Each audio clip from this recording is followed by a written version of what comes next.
Au commencement, avant la naissance du monde, il n'y avait qu'un lieu de feu et un lieu de glace, que séparait un énorme vide.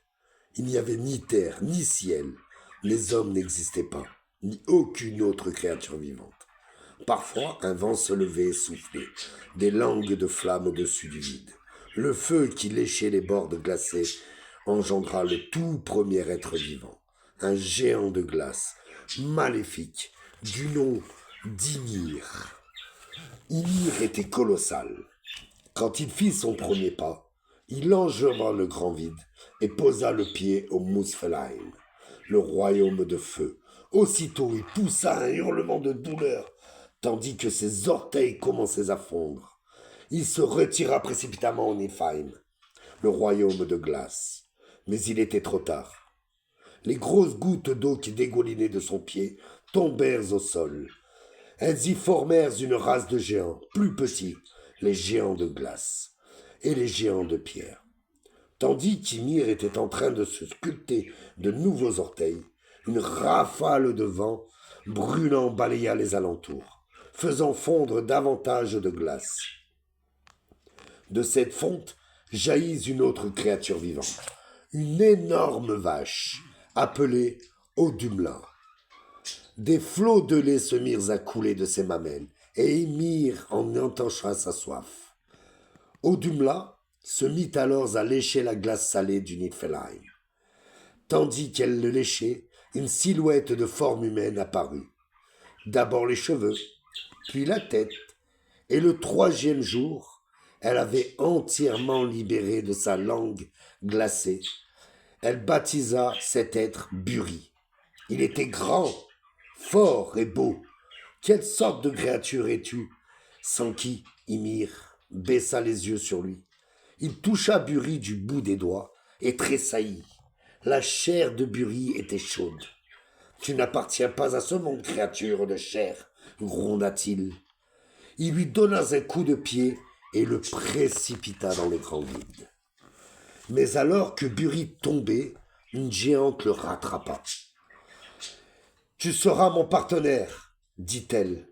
Buri et la géante eurent un fils, Bor. Plus tard, Bor se maria et eut à son tour 3 fils, Odin, Vili et Vé. Vous êtes les premiers dieux, déclara Bor, et vous serez connus comme les As. Un jour, vous régnerez sur ce royaume et sur tous les autres. Le temps passa. Odin et ses frères grandissaient dans la haine d'Ymir et de sa bande de géants brutaux et indisciplinés. Finalement, ils attaquèrent Ymir et le tuèrent. Puis ils jetèrent sa dépouille dans le grand vide. Un sang glacé jaillit des blessures d'Ymir, noyant la race des géants. 2 seulement en réchappèrent, dans un bateau en bois. Ils naviguèrent sur des rivières de sang. Odin, Vili et Vé commencèrent à fabriquer le monde à partir des restes d'Ymir. Ses os et ses dents devinrent des montagnes et des rochers. Et son corps la terre, avec le sang d'Ymir, ils créèrent des lacs ainsi qu'un vaste océan houleux, dont ils encerclèrent le monde. Les dieux élevèrent le crâne d'Ymir et firent le ciel. Puis il jeta sa cervelle en l'air et la transforma en toutes sortes de nuages. Les 3 dieux attrapèrent ensuite des étincelles dans le feu de Muspelheim.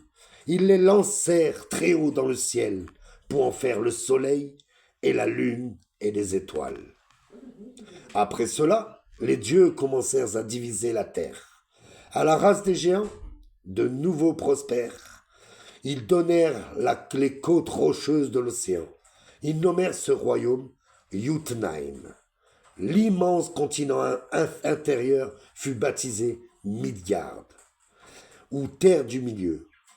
Les dieux transformèrent les cheveux d'Ymir en arbres et ses sourcils en une haute muraille, dont ils entourèrent le monde de Midgard pour le protéger contre les géants enragés.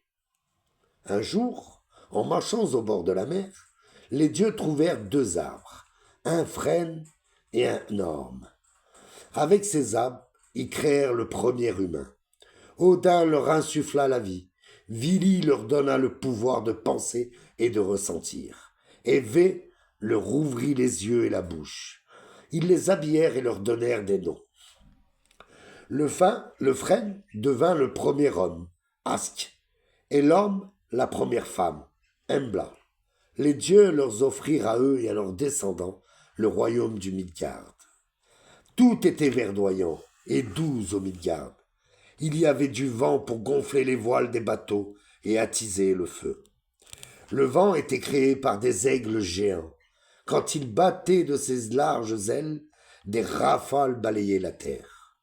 Au Jotunheim, un géant avait eu une fille, prénommée Nuit, qui avait les yeux et les cheveux noirs. Celle-ci avait un fils, Jour, qui était blond et rayonnant. Odin prit Nuit et Jour et leur donna à chacun un char et un cheval et les envoya parcourir le ciel. Nuit voyageait devant, drapant le monde dans l'obscurité. Jour le suivait, son rayonnement illuminant la terre et le ciel. Pendant ce temps, au Midgard, un homme du nom de Modulfari eut 2 enfants.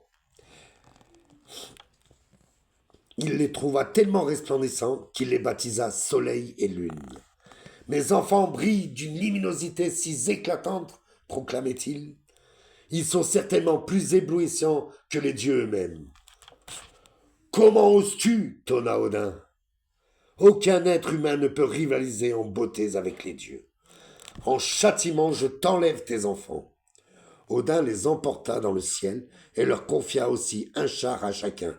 L'un d'eux transportait le soleil et l'autre la lune. 2 loups grondaient et claquant des dents pour chasser les chars dans les courses sans fin à travers le ciel. Après cela, les dieux se souvinrent que des asticots grouillaient sur le corps d'Ymir. Ils les transformèrent en nains, des petites créatures trapues, semblables aux humains, qu'ils envoyèrent vivre dans un monde appelé Nidavellir, situé au nord du Midgard.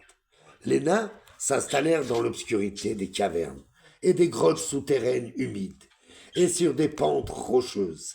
Désormais, les dieux avaient créé le premier homme, la première femme, instauré le jour et la nuit, et installé le soleil et la lune dans le ciel. Ils avaient créé un nouveau royaume et les avaient peuplés d'hommes, de géants et de nains. Ils avaient entouré ce monde d'un océan. Le temps était venu pour eux de créer leur propre royaume. Ils le baptisèrent Asgard et le firent puissant et magnifique. Ils érigèrent des palais éblouissants, entourés de terres fertiles, et les protégèrent d'une immense muraille. Odin prit pour épouse Frigg, la déesse, douée du don de prophétie. Leur fils, Balder, devint le plus noble des dieux. Odin engendra d'autres dieux, dont Thor, le dieu du tonnerre, Tyr, le dieu de la guerre, et Vidar, le dieu de la vengeance.